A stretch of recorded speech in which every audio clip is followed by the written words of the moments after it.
Salut à tous et à toutes les raccoons, j'espère que vous allez bien. Je vous souhaite de bonnes fêtes. Voilà.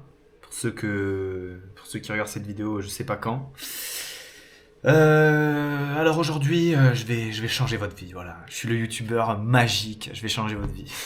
Il y a rien de magique, mais rigolez pas. Parce que peut-être potentiellement je peux changer votre vie. Franchement. Et gratuitement en plus. Parce que j'en ai rien à foutre. Voilà. Je peux vous dire un petit peu. Donc comme vous voyez, la calculatrice d'intérêt composé en face de moi. Voilà, je vais vous expliquer un petit peu comment ça marche et comment est-ce que je peux faire de vous quelqu'un de libre en 10 ans ou moins. Voilà, tout simplement. Si vous êtes seul, hein. Si vous avez des marmots, enfin, si vous avez des marmots, ça peut marcher, mais bon, peut-être falloir augmenter un petit peu l'épargne mensuelle. Voilà. Rien de magique, mais au moins voilà quelque chose de voilà, vous avez des chiffres, vous avez voilà, on peut se projeter. Voilà, c'est un petit peu une partie 2 sur combien d'argent faut-il pour arrêter de travailler en fin de compte. Donc voilà, je sais qu'il y en a beaucoup d'entre vous, alors je sais pas quel âge vous avez pour la plupart, mais il y en a beaucoup qui chouinent, qui disent «Ah, j'ai travaillé toute ma vie, j'ai pas de retraite». Et ouais, c'est ta faute mon gars, c'est ta faute, t'avais qu'à anticiper. T'avais qu'à anticiper. Surtout qu'à l'époque, l'immobilier, ça coûtait que dalle. Les placements boursiers, ces dernières années, ils ont explosé. Donc, t'as aucune excuse, mec. T'as aucune excuse. Même le smicard du coin, il aurait pu bénéficier d'une ascension sociale. Voilà. Mais il est peut-être encore temps de te rattraper. Si t'as à peu près mon âge ou un peu plus, voilà, je peux encore t'aider à te rattraper. Alors du coup, comment ça fonctionne? On a un capital initial. Donc toi, si tu cumules tout ce que tu as sur tes comptes, combien tu as? Voilà. C'est quoi? Je vais vous mettre 10 000 euros. Voilà. La plupart des gens, et je suis gentil, même s'il y en a qui sont à moins de 200. Si vous êtes à moins de 200, avant de regarder cette vidéo, déjà apprenez à gérer votre budget. Ne me faites pas croire que c'est une histoire de salaire, je l'ai déjà dit dans d'autres vidéos. Je suis parti de tout en bas de l'échelle sociale, à de l'électricité bâtiment, de l'alternance à 800 balles. Donc commencez pas à me faire à moi, oui mais j'habite, moi aussi j'habite dans une grande ville. Voilà. Moi, pas de pipeau avec moi. Je suis pas le mec qui a grandi en mangeant des rillettes de Bordeaux Chanel. Je me suis fait en travaillant dur. Donc me faites pas chier avec vos trucs de ouais, toi t'es bourgeois ou je sais pas quoi. J'ai rien à foutre. 10 000 euros, capital initial. J'estime que c'est l'épargne moyenne que vous avez à peu près. Vous avez 10 000 euros sur un livret. Si vous cumulez un peu de tout, un peu d'argent liquide, un peu de trucs, vous avez 10 000 balles. Voilà. Ensuite, combien est-ce que vous allez épargner? Donc, combien vous allez épargner? Quelle est votre capacité d'épargne? Déjà, première étape, ça fera l'objet d'une autre vidéo sur, voilà, je vais faire un Excel pour vraiment cibler combien est-ce que je dépense par mois. Voilà, on n'est pas au centime près, mais déjà pour avoir une ordre d'idée, parce qu'il y a des gens, tu leur dis combien tu dépenses toi par mois? Je sais pas, je regarde pas. Alors un mec qui regarde pas, qui gagne 5 ou 10 000 balles, ça me pose pas de problème. Un mec qui me dit ça, il gagne 2 000 euros, voilà.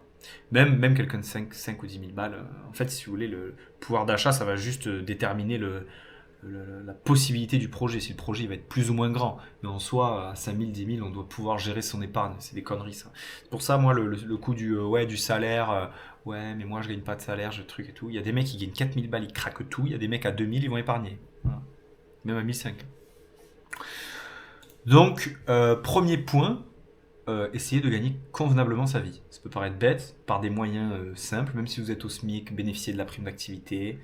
Dans un premier temps, peut-être être locataire avec de la CAF. Peut-être que c'est plus intéressant pour vous que d'acheter un appartement, à part si vous êtes dans des petites villes où l'immobilier est à 1 500 euros du mètre carré. Il y en a, hein, des villes comme ça, dans le nord, en Bretagne, bon, un peu partout en France, hein, voilà.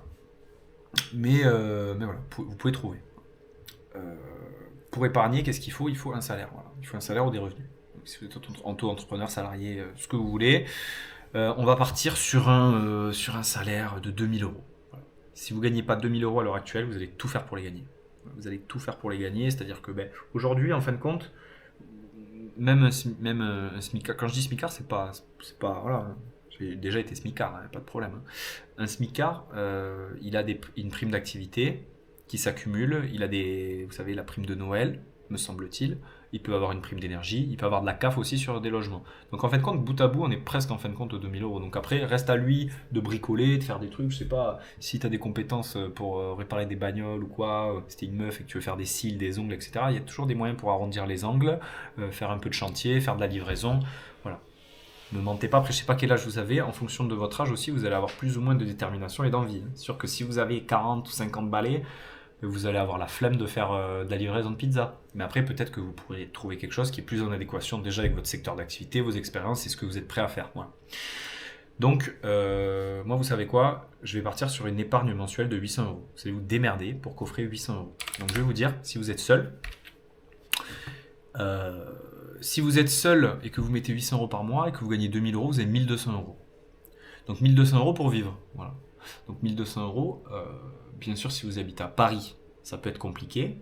Mais alors, à ce compte-là, au lieu de me dire ah oui, mais il faut voir pour ceux qui habitent à Paris, nanana, pourquoi est-ce que soit vous essayez pas justement d'aller chercher un autre emploi? Parce que putain, je pense qu'un mec qui se bouge le cul, il peut avoir un emploi à 2000 euros, franchement, n'importe qui. Donc si vous bougez le cul, si votre secteur d'activité ne vous convient pas sur le plan revenu, changez. Voilà, c'est aussi simple que ça.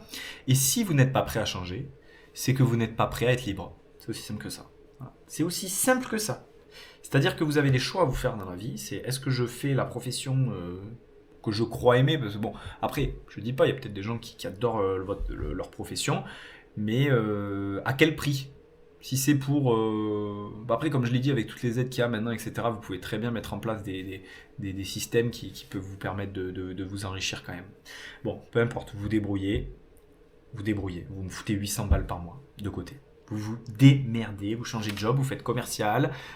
Les commerciaux, ils sont pas très regardants sur les diplômes. Il faut juste être un peu dégourdi. Si vous l'êtes pas, vous allez vite apprendre à être dégourdi. Voilà. Si vous voulez aussi augmenter votre salaire, comme je vous l'ai dit, voilà, n'hésitez pas à changer d'entreprise, à jumper d'une autre à une autre. Intéressez-vous, soyez curieux. Bien sûr, ça demande des compétences. C'est pas des compétences, ça demande des caractéristiques, des qualités. Voilà. Qui peuvent se développer mais qui sont déjà innés. Voilà. Quelqu'un qui est dégourdi, je pense pas qu'il devient dégourdi. C'est souvent il est déjà un peu dégourdi ou c'est une situation qui l'a rendu, mais bon, peu importe. Vous allez me foutre 800 euros par mois de côté. Ça peut vous paraître énorme, mais ça ne l'est pas du tout. Ça ne l'est pas du tout. Vous allez me foutre 800 euros par mois de côté sur 10 ans, à un taux de 9%. Voilà. Si c'est trop pour vous, on peut partir sur 500, on peut partir sur 600, on peut partir sur 700. Je vous fais un cadeau, je vous mets à 700 euros, je vous fais un petit cadeau de 100 euros, comme ça vous pourrez pas me dire que vous pouvez pas aller à la mer. Là au moins vous pourrez aller à la mer, ne me faites pas chier. Donc voilà, comme vous voyez le principe des intérêts composés, si vous avez un capital, vous injectez 10 000 euros et puis ensuite vous mettez 700 euros tous les mois, vous allez avoir, donc les versements ce sera 94 000 euros, mais en 10 ans vous avez fait 60 000 euros, donc vous allez faire presque 100%, bon peut-être pas 100%, vous allez faire 60% en fait d'intérêt. Donc en fait c'est la magie des intérêts composés pour ceux qui ne connaissent pas. C'est en fait, mettons j'investis 10 000 euros, sur cette on va prendre 10% pour arrondir, donc je vais prendre 10 000 euros, 10% d'intérêt. Vous placez donc 10 000 euros la première année, et bien sur un an, 10% ça fait combien? Ça fait 10 000 euros. Voilà. Donc ces 10 000 euros d'intérêt vont être réinjectés dans le capital, donc vous n'aurez plus 100 000 mais 110 000 euros. Sauf que l'année N plus 2, donc la deuxième année, vous allez avoir, pareil c'est 10%, si le marché veut bien, vous allez avoir ces 10% qui vont s'appliquer sur 110 000 euros. Et donc combien vous allez avoir? Vous allez avoir 11 000 euros de plus. Donc sur les 110 000 euros, l'année N plus 3, vous allez avoir 121 000 euros. Et ainsi de suite. Et en fait, c'est ce qu'on appelle les intérêts composés parce que le taux d'intérêt va s'appliquer sur le capital. Voilà. Et vu que le capital augmente avec les intérêts, ça fait boule de neige. Et c'est pour ça qu'en investissant seulement 94 000 euros, vous allez vous retrouver à la fin du compte avec presque 160 000 euros. Quand je mets 10%, ça peut paraître dingue pour certains. Mais 10%, c'est ce que fait certains ETF. Donc je vais en parler, je donnerai les lignes. Donc par exemple, le S&P 500. Pas besoin d'aller chercher très loin. Voilà le S&P 500, à savoir, il y en a qui me disent ouais, Raccoon, tu fais comment en cas de crise? Tu fais comment nanana. Franchement, les mecs, si investir comporte des risques, c'est aussi simple que ça. Mais les risques avec ça, ils sont ultra limités. Tu vois? Donc faut arrêter. Quand tu regardes le graphique depuis 1957, donc jusqu'à 2002, donc pendant plus de 40-45 ans, le truc, il a fait que croître. Voilà. À la base, il valait que dalle, tu vois, 44. 30 ans après, il avait fait x10. Donc on passe de 500 dans les années 90 aux années 2000, on a fait x3 par derrière. Voilà. Et ensuite, effectivement, des années 2002 jusqu'aux années 2010, on a eu des montées et des descentes, et des montées et des descentes.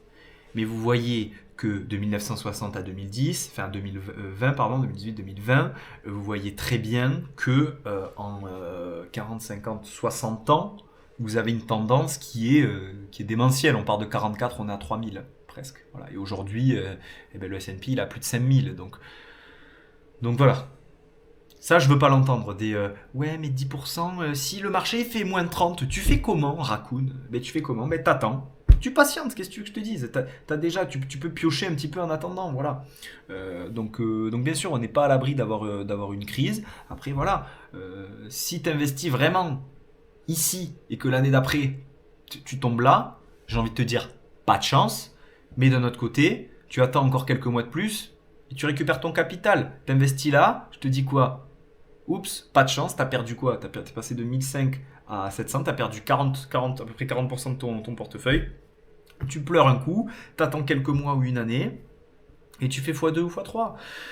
Donc si tu veux, et puis en plus, là, si t'es rentré là, et que tu connais cette baisse-là, ton portefeuille, en fait, si tu veux, les 10%, c'est une moyenne. C'est une moyenne. Et en plus, cette moyenne, elle est faussée par des crises. Parce que c'est-à-dire que pendant les crises, ça fait des moins 40. Mais prenons l'exemple que t'es rentré ici en 2010, je sais pas, à 700 euros le S&P, maintenant il en vaut 6000. Il n'y a pas eu de retournement, tu vois, il y a eu en 60 ans, il y a eu deux crises. Donc après, bien sûr, tu peux avoir malheureusement pas de chance, tu tombes là, tu auras moins de rentabilité, mais tu seras toujours gagnant et tu seras toujours encore plus gagnant que si tu investis dans un PEA à 3% à la con, tu vois, ça sert strictement à rien. Donc moi, mon plan, ce que je te propose sur 10 ans, voilà, et quand je dis sur 10 ans, je suis gentil, quand je dis 10%, je suis pas gentil, c'est-à-dire que je suis neutre, voilà, 10%, c'est ce que le S&P fait, il fait même 10,5, donc oui, je suis même assez clément envers toi, donc ces 700 euros, peut-être que tu n'auras besoin en fin de compte que de 600 ou 650, voilà, donc là, tu te dis, ah ouais, peut-être 600 balles, peut-être que je pourrais essayer de les foutre de côté, voilà. Après, c'est des choix de vie, les gars, commencez pas à me faire la morale, mais tu sais pas ce que c'est, un loyer, un truc et tout, les gars, je suis passé par toutes les cases, je suis très jeune, mais croyez-moi que de l'expérience j'en ai, donc voilà, me la faites pas à moi, avec vos leçons ou je sais pas quoi. Et pareil pour les impôts. Mais t'as pensé aux cotisations sociales? T'as pensé à ça? Je peux t'assurer que le jour où j'ai un capital qui est comme ça et que je peux me verser, que je peux piocher dans mon capital chaque fin d'année, tu crois vraiment que je vais rester résident fiscal français à payer 17,2 de CSG et que je vais derrière payer des impôts sur le revenu? Ça va la tête ou quoi, les gars? Donc, dans les commentaires, les gars, putain, vous pouvez me poser les questions, mais s'il vous plaît, arrêtez de faire, pour certains, parce que vous êtes très gentils, mais il y en a certains, ils se prennent pour monsieur je sais tout, tu vois. Ah ah ah, tu sais, ils me snob, ils se croient plus malin, mais t'es pas plus malin, mon gars. T'es pas plus malin, hein. C'est juste que t'as moins de notions de fiscalité, peut-être, et peut-être que tu ferais mieux, par exemple, de mettre ton ego de côté, de poser la question simplement. Et si je sais pas y répondre, ben, je vais chercher, et si j'ai pas la réponse, on va trouver ensemble. Mais pourquoi est-ce que, enfin, quand je fais ces vidéos-là, c'est gratuit, tu vois. Pourquoi est-ce que il y en a certains là, vous prenez pour les cadors, vous arrivez, vous dites ouais non mais putain t'as pas pensé aux impôts, t'as pas pensé truc et tout, ha ha ha, tu sais ça commence avec ha ha ha. Non, ça peut pas commencer par ha ha ha. Si tu regardes cette vidéo, c'est que t'es intéressé pour être libre, mec, tu vois. Et moi c'est aussi mon but, hein. Donc donc voilà, j'ai une stratégie que je mets en place depuis certaines années. Je vois déjà des profits, je vois que je suis sur la bonne route. Je veux en faire partager les autres. Voilà. C'est aussi simple que ça. Qu'est-ce que vous m'emmerdez? Voilà. Alors du coup, vous avez un capital final de 160 000 euros. Donc ça, c'est si vous avez eu 10% d'intérêt par an en moyenne sur les 10 dernières années. Ce qui, au vu, alors le S&P 500, pour ceux qui ne savent pas, c'est les 500 plus grandes entreprises américaines. Vous avez donc des parts plus ou moins importantes selon les sociétés. Donc vous avez du Apple, du Visa, etc. Donc des entreprises américaines. Moi, je suis très confiant sur le marché américain parce que je suis l'économie américaine d'assez près. Je peux voir que voilà. Les annonces de croissance par rapport enfin les annonces qui concernent les pourcentages de croissance du pays sont beaucoup plus favorables que les pays européens, voilà, sur les croissances, et je pense véritablement que le marché US va exploser en fait. Il y a des gens aussi, il y a un mec qui m'a dit Comment tu peux expliquer en gros que ça fasse que monter au bout d'un moment, tout va se casser la gueule. Comment tu veux que les ressources ne sont pas infinies? Alors le mec m'a dit les ressources naturelles ne sont pas infinies. Comment veux-tu que l'argent continue toujours évoluer? Déjà, première règle, l'argent n'existe pas. Je sais pas si tu connais ce truc-là. L'argent, s'il y a une crise, un État il peut fabriquer son propre argent et le réinjecter dans l'économie. Donc déjà, ton billet là, tu crois qu'il vaut quelque chose? Mais en soi, oui, il vaut quelque chose, mais l'argent n'existe pas. Voilà, premier point déjà. Et de deux, comparer quelque chose, donc comparer des ressources naturelles comme l'eau, le pétrole, etc., avec des ressources en fait qui sont pour la plupart du software, je sais pas, par exemple du Adobe, je sais pas, des applications de rencontres, je sais pas, énormément de choses. Avec aussi l'aspect recyclage qui prend de plus en plus d'ampleur. Comment est-ce que tu peux me dire ouais non mais les ressources naturelles vont s'épuiser donc l'économie va s'épuiser et puis il y a un gars dans les commentaires il m'a dit ouais mais la démographie va faire que reculer d'année en année parce que les gens font moins d'enfants. Mais ce qui a été prouvé c'est que c'est absolument le contraire. Oui je pense que la démographie elle va fortement reculer dans certaines zones mais on en est pour l'instant un peu loin. Moi par exemple j'habite dans une ville en France. Et après, bien sûr, c'est ciblé. Hein. Il y a des villes où la démographie va être de moins en moins importante. En fait, c'est des flux. Hein. C'est comme des flux migratoires, en fin de compte. Donc, il faut juste investir aux bons endroits. Et moi, pour moi, aujourd'hui, le bon endroit pour investir, c'est les entreprises américaines. C'est aussi simple que ça. Visa, aujourd'hui, il y a de moins en moins de liquidité. C'est du bon sens que d'investir dans une société qui permet le paiement sans liquide. Tu vois, c'est des trucs, Apple, voilà, c'est des mecs qui sont spécialisés dans l'informatique ou dans ce que tu veux, enfin pas dans l'informatique, dans les PC, dans la téléphonie mobile, le smartphone, ce que tu veux, etc. Ils ont le monopole sur le marché. Des entreprises comme Nvidia qui travaillent sur les intelligences artificielles, tu vois, le software, etc. Comment tu peux me dire ouais ça, les prochaines années, oui, démographie, ressources naturelles, tout s'effondre? Mais mec, franchement, regarde pas ma vidéo, va sur ton PEA à 3,2 là, subis une inflation à 4, perds 1% de ce que tu as tous les ans, et me fais pas chier. Tu vois ce que je veux dire? Voilà. Alors du coup, avec 160 000 euros, qu'est-ce qu'on fait? Qu'est-ce qu'on fait avec 160 000 balles? Donc moi je parle en net, hein. Comme je vous l'ai dit, me répétez pas vos trucs de ouais, non il y a des CSG, il y a des trucs et tout. Hein. Vous foutez résident fiscal étranger, vous mettez à Dubaï, au Portugal, vous mettez où vous voulez. Mais voilà, ça c'est pas mon problème. Hein. Franchement. Donc 160 000, pardon, fois 10%, excusez-moi, c'est ça que je voulais faire. Donc vous avez 16 000 euros, par an. Donc pour certains, ça va pas faire rêver, ça fait 1330, allez, je suis gentil, 1330 euros par mois, voilà ce que ça fait. Donc en soi, si au bout de 10 ans d'épargne, d'avoir mis 700 euros par mois, vous pouvez arrêter de travailler et avoir 1300 euros de retraite, voilà. Enfin de rente. Si vous êtes malin, vous pouvez ne pas totalement arrêter de travailler, prendre, mettons, au lieu de prendre 16 000 euros, donc 16 000 euros c'est 10%, allez on arrondit, 16 000 euros, c'est 10% de 160 000 euros. Vu que le rendement est à 10,5, si vous ponctionnez tous les ans 16 000 euros, normalement, vous allez pouvoir rebénéficier de... Voilà, l'argent va faire plus... Enfin, le capital va faire plus 10% et vous allez reprendre, et etc., etc. Mais moi, ce que je vous préconise, parce qu'on ne peut pas rien foutre dans la vie, ce sera l'objet d'une autre vidéo, on ne peut pas rien foutre. Donc, vous allez voir, la plupart des gens qui sont retraités au chômage, RMistes, etc., pour 90% d'entre nous, ils tournent en rond, ils se font chier, parce que se sentir exclu de la société, c'est pas marrant. Hein. Et ça va dans les deux sens, quand tu es très pauvre et quand tu es très riche. Quand tu es très riche ou que tu n'as plus besoin de quiconque, tu crois que tu t'es émancipé, et c'est vrai, et c'est cool, mais si tu perds pied, tu perds tous tes repères, tu n'as pas besoin de te lever le matin, tu n'as pas besoin de faire des choses du quotidien que monsieur et madame tout le monde font, tu vas perdre tes repères, tu vas facilement sombrer en dépression. Ça, il y a beaucoup de gens, ils n'en parlent pas. Là, je parle vraiment d'une globalité.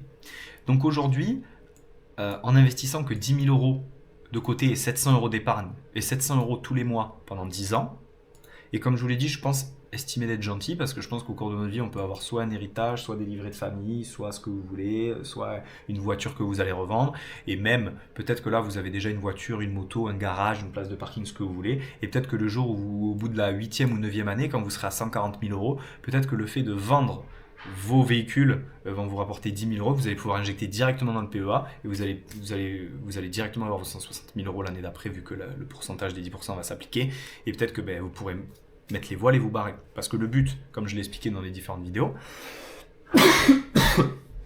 c'est qu'avec 1300 euros, vous puissiez... alors, quand je dis 1300 euros, vous pouvez vous permettre de ponctionner que 800 ou 900 euros, parce qu'en Asie, vous pouvez très bien vivre avec ces montants-là, et en montant un petit business en ligne, voilà, vous gagnez 400, 500 euros, je sais pas, vous vendez des coquillages sur la plage. En fait, si vous voulez, moi, mon but, c'est pas d'être riche, comme j'ai expliqué, c'est d'être libre, voilà. Parce que pour moi, le plus gros bonheur, le plus gros confort, c'est de pouvoir mettre, comme je l'ai dit, de la bonne nourriture de qualité dans mon assiette, un toit sur ma tête, d'être à proximité de la plage et de pouvoir faire du sport et de sociabiliser, voilà. Et ensuite, tout le reste... je m'en charge, c'est-à-dire que voilà, je ne sais pas combien il y a d'heures dans une semaine, mais c'est à moi de trouver un équilibre sur créer de la richesse, entretenir des liens sociaux, etc. Voilà, pour ne pas perdre pied. Mais j'estime que... bon, et puis en plus, si vous ponctionnez que 1000 ou 1100 euros, vous savez, vous laissez juste un petit peu de mou, au cas où si le marché, des fois, il fait -2 ou -3, etc., voilà, au moins vous êtes un peu à l'abri, puis votre capital, il continue à croître, donc vous prenez pas les 1330, comme je dis, vous prenez 1100, 1050, 1002, voilà, vous laissez un tout petit peu de mou de temps en temps. Dès que vous travaillez un petit peu, bam, vous remettez un peu sur le PEA, vous faites un peu plaisir. Et puis en fait, votre PEA, plus il s'accumule, plus en fait il va continuer à croître. Parce qu'en fait, plus le capital est élevé, plus l'intérêt, toujours pareil, est appliqué sur le capital. Donc vous allez, en fait, plus le capital est gros, plus l'effet boule de neige est énorme en fait. Voilà. Donc voilà, c'est une petite vidéo, comme je vous l'ai dit, sur les CSG, sur donc les cotisations sociales, les impôts, etc. Je pense qu'il faut être maso, il faut être con pour rester en France, vivre en France avec cet argent, parce que bien sûr, si vous êtes imposé à 17,2 et que derrière vous avez des impôts sur le revenu, bien sûr que mon calcul ne tient pas debout. Mais là, encore une fois, je vous le dis dans un cadre précis, vous êtes célibataire, ou même pas forcément célibataire, vous pouvez vous démerder. Dans beaucoup de pays d'Asie, vous pouvez vivre, même en Amérique latine, même en soi, vous pouvez rester un petit peu en France, et en allant vivre au Portugal, le minimum de jours qu'il faut pour être résident fiscal étranger, en soi, c'est un pays européen, on ne va pas vous regarder au jour près, donc voilà, toujours pareil. Donc voilà, c'est vraiment plus pour vous partager une vision que j'ai, et je vais vous la faire partager parce qu'elle est réelle. Voilà, elle est réelle. En 10 ans, si vous bougez le cul, en 10 ans, vous pouvez être à la retraite. Et pour la plupart, ça vous fait pas rêver parce que vous êtes des blaireaux, parce que vous aimez acheter des montres, vous aimez vous la péter pour aller à votre boulot de merde avec une belle voiture. Et en fait, voilà, vous êtes pris dans le piège de la consommation.